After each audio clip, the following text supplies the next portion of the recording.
Welcome to Immigration Talk with Attorney Anish. Attorney Anish is an immigration lawyer who has been certified as a specialist in immigration and nationality law by the State Bar of California's Board of Legal Specialization.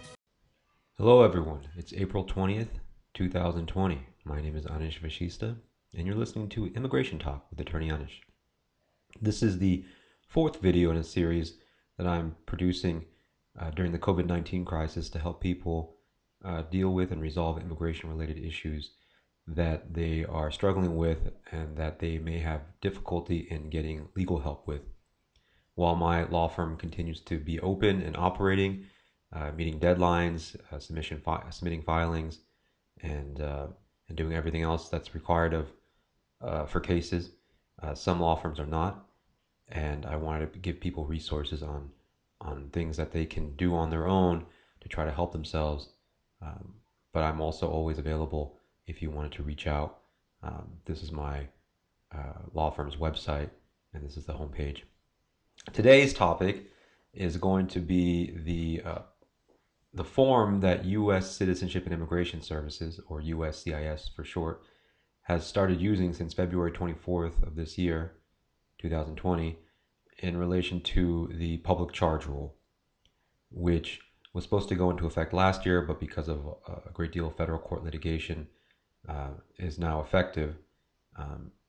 The U.S. Supreme Court, in large part, allows the USCIS to move forward with the new public charge rule. So, to understand what the public charge rule is, you have to understand that it hasn't just been created on February 24th. It always existed. It's just been modified, and the requirements to prove that a foreign national applying for a green card is not a public charge have slightly changed. And so I wanted to go over the form that USCIS is now using. It's called the I-944. And I wanted to go over 3 important documents that normally need to be attached. But I also want to assure people that if those documents don't exist, you don't need to attach them. And we'll go over some different ideas that other lawyers have used to deal with those documentary requirements when such documents don't exist. So, to step back again, the public charge rule is basically the requirement that a foreign national or an immigrant or an alien who wants to immigrate to the U.S., meaning get a green card or lawful permanent residence in the U.S., they have to prove that they're not going to be a public charge. What is a public charge? Basically, someone who's going to be living here on the taxpayer's dime, meaning that they have to use government funding for whether it's medical care, cash assistance, and similar. Now, there are various, exceptions and exemptions and rules relating to the public charge rule. I don't want to go into those in particular with this video because I feel like people might get kind of stuck in the weeds, or they and not understand what's going on, or feel even more scared. I have other resources on my website that address those issues. What I basically want to go over now is the form and what someone needs to complete and do in order to file for a family-based green card, which the public charge rule largely applies to. It applies largely to people who are trying to get their green card based on some type of family relationship, whether it's marriage to a U.S. citizen or lawful permanent resident, whether it's being a child under 21 of a U.S. citizen or permanent resident, whether it's being an unmarried son or daughter, meaning an adult of a U.S. citizen or permanent resident, or a married son or daughter of a U.S. citizen, or it's the sibling of a U.S. citizen. The public charge rule comes into play when one is applying for a green card, and the form, the I-944, typically needs to be attached to the green card application, which is the I-485. So I-944, what is that? So let's kind of go through what that is. The I-944, if you go to uscis.gov, as you see that in the address bar here, and you scroll down, you can see that this is USCIS's website. They don't have a lot of information about the I-944 on its main page. But we go back up and we go to forms. So we click on forms, and if you scroll down, you'll ultimately get to the I-944. Declaration of Self-Sufficiency. So then they have a little alert and about the federal court litigation and how on February 24th, 2020, USCIS began applying the new public charge rule and requiring the I-944. And they even have a link to the final rule, which, if you have a couple hours, you can go ahead and read it. We're going to skip that, and we're going to go to the I-944 page. And again, you have the alert, and then you have a bunch of other information. You have the form, you have the instructions. I'm not going to go over the instructions because they're publicly available. And this video is largely for people who have tried to read the instructions and basically don't understand it, or they still have questions. So instead, we're going to go right to the form I-944. And this is it. So it is called the Declaration of Self-Sufficiency. They have a bunch of information up here at the top that needs to be entered if you have an attorney. And we'll kind of just go through it. It's a lot of pages. It's 18 pages. It's a lot of trees that have to be cut down to support this form. But a lot of the information is fairly easy to put in. So name, address, alien number if you have one, date of birth, city and country of birth, country of citizenship. So far, so good, right? Now they want to know about everyone in your household and whether or not a household is not necessarily people who live in your house, and that's why they separately ask about your household members, whether the individual lives with you, because you could have someone in your household who's a dependent on your tax return, but doesn't actually live with you. So that's important to understand. Household refers to your essentially your tax return, and what you list on there as the number of people who are in your household.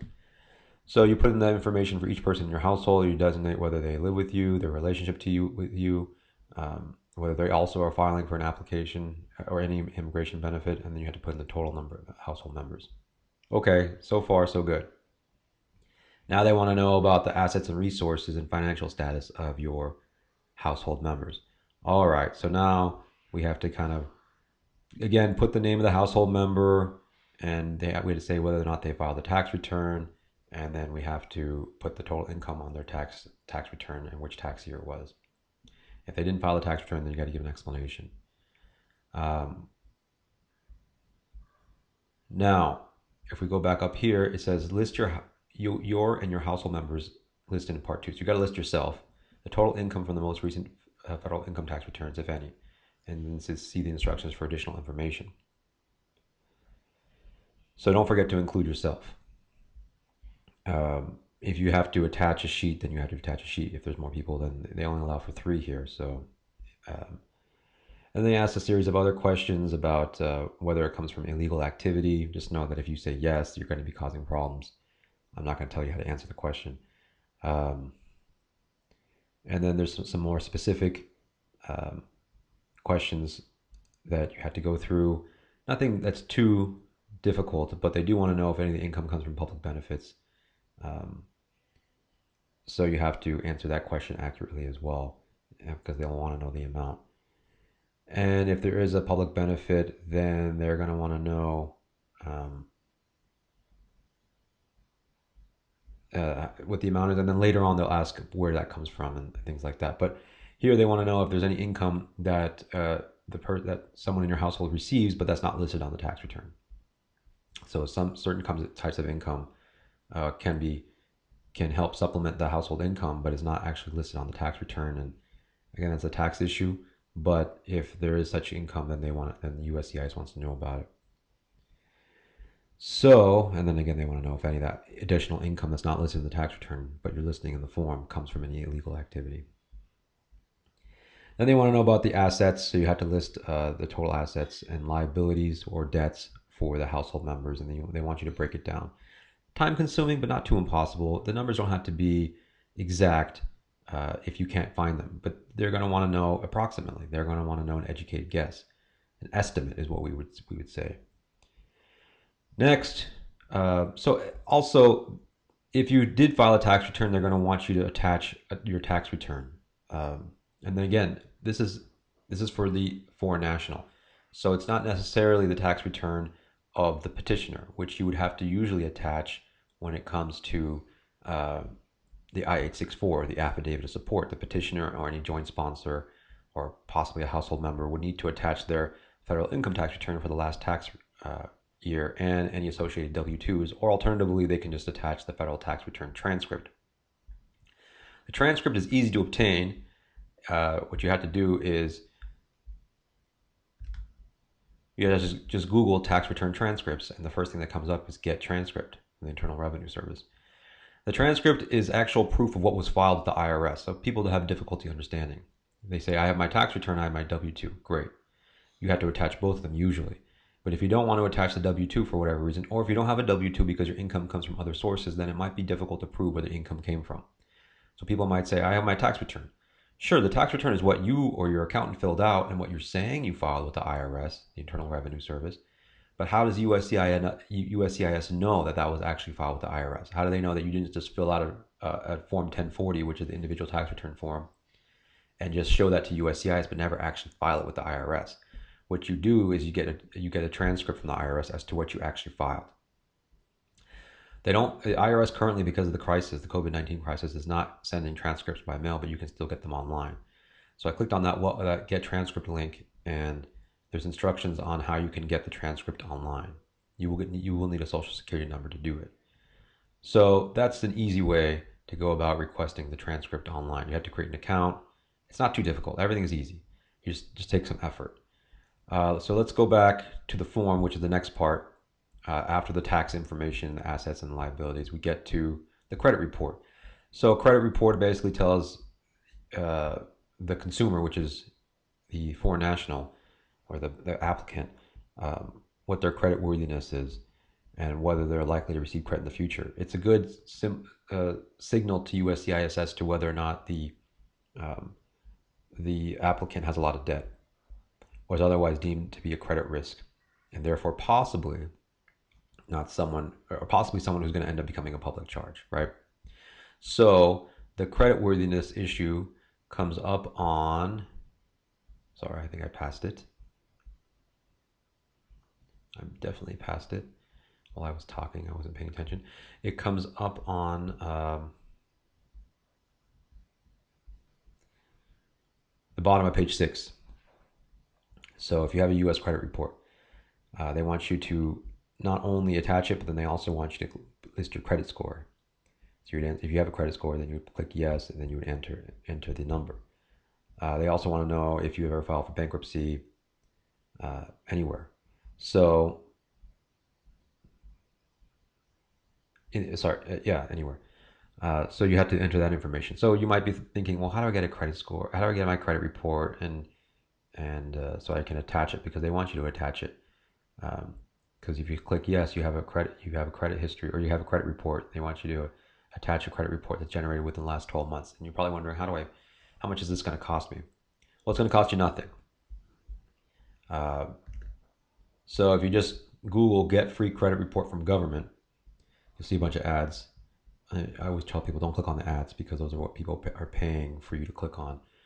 But if you see the www.consumer.ftc.gov website, free credit reports, FTC consumer information, make sure it's a .gov site, otherwise it's going to be a private company, which is what you want to avoid.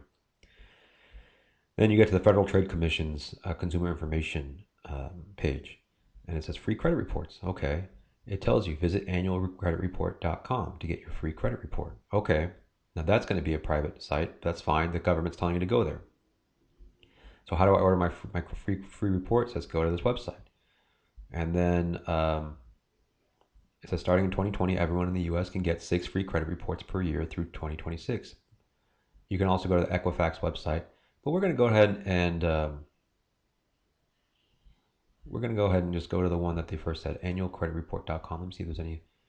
Yes, and there's a warning about imposter websites. So make sure you don't go to any imposter websites acting like they're the official government websites. That's why I'd rather you go to the consumer.ftc.gov site from the Google page, and then click on annualcreditreport.com from there. And it says you are leaving our site. Okay, fine. It's going to redirect me in 3, 2, 1, and I should go there. And it says the first red button is request your free credit reports. Okay, great. Three steps to your free credit reports. Fill out a form. Not too hard. Pick the reports you want. You can get them. You can get it from any one of these three. You don't need to have it from all of them. So Equifax, Experian, and TransUnion. Those are the three companies that issue credit reports, and you can just get it from one of them. You don't need to have all three for purposes of the I-944. So you click on the request credit, and then there's a form. So name, date of birth, easy. Then you get to social security number. That's an issue. Social security number. Verify social security number.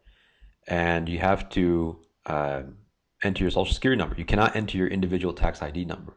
So what if you don't have a social security number? And this happens a lot to people who are here as non-immigrants or here without any status, and they never obtained a social security number, right? Then your job is a little bit easier. You can just answer you don't have one. You don't have to attach it. You don't have to put your credit report, your credit score, because you won't have one. So I don't want people to stress like, oh no, I don't have a social security number, so I can't get a credit report, so I can't do the I-944, so I can't apply for my green card. That's not true. You just have to say you don't have a credit score, and you can explain it. I don't have one because I don't have a social security number. Now, some lawyers, and I talked about this earlier, I'm going to say what some lawyers have been doing.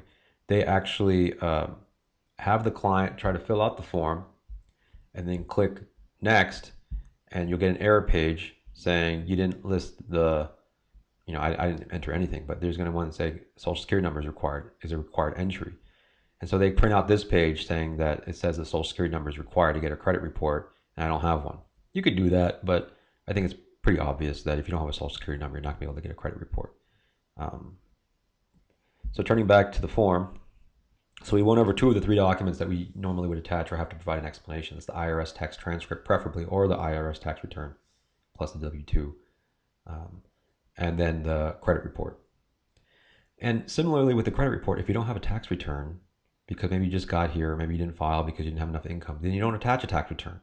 Don't attach something that doesn't exist. Don't try to make one up because you think like it's required. So you have to explain, though, I don't have a tax return. And they give you a box where you can explain that. Moving on, we next get to health insurance. Do you currently have health insurance? It's number 15 on page 7 under part 3. And you either say yes or no. Sometimes you have health insurance before you get your social security number. I have clients who are spouses of people in the military, and they get their medical insurance through their military spouse, and they don't have a social security number yet.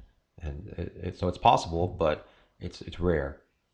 Most employers will allow a foreign national spouse to be, or family member to be included in the employer provided health insurance policy if they have a social security number. But it's not always required. I also know of people who are able to get medical insurance through the, at least here in California, the Obamacare or the Affordable Care Act marketplace called Covered California, even though they don't have a social security number. So all these things are possible. So if you do have health insurance, then they want you to answer yes, and then they want you to provide information relating to that, as for example, if you get a premium tax credit or advanced premium tax credit under the Affordable Care Act for health insurance, which you may or may not. I don't find that to be a particularly negative factor, so I don't want you hiding the truth. I never actually want people to hide the truth, but I don't want you to feel like you can't file because you answer yes to certain questions on this form. Just like with any form, it's better to, if you have specific questions and the instructions don't assist, it's better to get legal advice, whether it's from me or some other lawyer whose office is open currently. Like I said, my office continues to be open and receives inquiries about this all the time, and we do answer them, and we're happy to provide this service to potential clients and clients. Then it asks, have you enrolled or will soon enroll in health insurance, but your health coverage has not yet started? So that's important, because basically what you want to say is, once I get my green card, I'm going to have health insurance, right? I'm not going to go to the emergency room for every little thing, because that costs the taxpayers a lot of money. That's going to end up using emergency Medicare, and we want to avoid that because that costs the taxpayer a lot of money. So you want to be able to say I am enrolled or I will soon enroll. If you just say no, then the issue is going to arise, and maybe you want to say no. Maybe that's your answer, but then be prepared to explain yourself. They also want to see proof that if you have health insurance, they want to see proof that you have it. So you're going to say, well, what do I show to show proof? That's fine. You can you can show proof by just Googling proof of medical insurance, taxes. And I put taxes there because it's better if you go to a government site, and the best government site that deals with this issue is the IRS's site. So I put taxes just so it'll lead you eventually to the IRS's site, gathering your health coverage documentation. This is the irs.gov. And then there's a lot of information here, and it says, but if you scroll down, you see documentation individuals can gather in advance. You click on proof of insurance, and there's a whole list of things. Insurance card. There's a letter from the insurer that explains the benefits. Otherwise, a statement from the insurer. These are good. These are good examples of evidence you can attach to prove that you have medical insurance. So I don't want you to be running around going, well, how do I prove I have medical insurance? You can take a picture or a photocopy of the cards, your insurance card. If you don't have that, then some letter from the insurer confirming that you have it. Otherwise, you don't have a letter, then you can get the premium statement that you get possibly monthly to prove that you have medical insurance. And then the rest is, so those are the three main documents: the tax return transcript, the credit report, and proof of medical insurance. So if you don't have any of those three, you can still file. So I don't want you to feel like, if you don't have all three, if you don't have two of the three, if you don't have any of them, then you can't do it. No, you can. Just you have to understand the rules. And basically what the government is overall trying to figure out is whether you're going to use government funding after you get your green card. So the next part is about public benefits, if you ever receive public benefits. Now, again, if you've ever received public benefits, or if anyone in your family has, it doesn't mean you're not going to be able to get the green card. You're just going to have to, again, convince the government, the USCIS, that you're not going to continue to use public benefits after you get the green card. So you have to answer all these questions accurately about whether you've ever received public benefits in the past, whether you're receiving them currently, and they want to know everything about it. And they want to know any other particular information that might, alleviate the negative impact of having used public benefits in the past. It's pretty detailed as to what they want, but if you just go through it one by one, you'll understand what it is that they're trying to get at. They also want to know about your education skills and your English language skills, because they feel that your education and your English language ability will help you become a better worker in the U.S. economy, and therefore decrease the likelihood of you receiving public benefit in the past. But if you don't have a high school education, or if you don't know English, those things by themselves don't disqualify you from getting the green card. Again, the point is you have to convince USCIS that you're not going to end up using public benefits, and then you have to sign it and everything like that. So that is pretty much it when it comes to the I-944.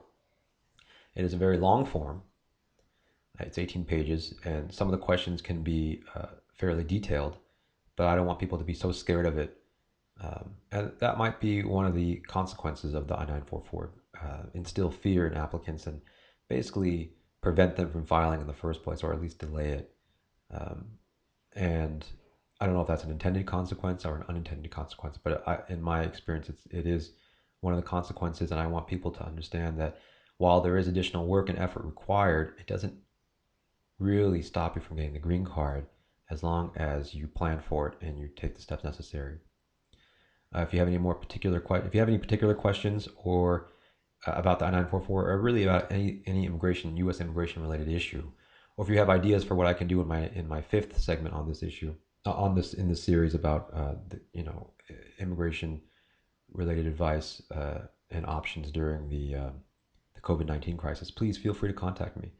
If you go to my website, you can see the contact us link, and you click on that, and you just fill out the form. You can submit it. Otherwise, you can just call the 877-227-9714 number. I'd like to thank everyone for listening or viewing, depending on which medium you're using. And please stay tuned in for the next one. Thank you.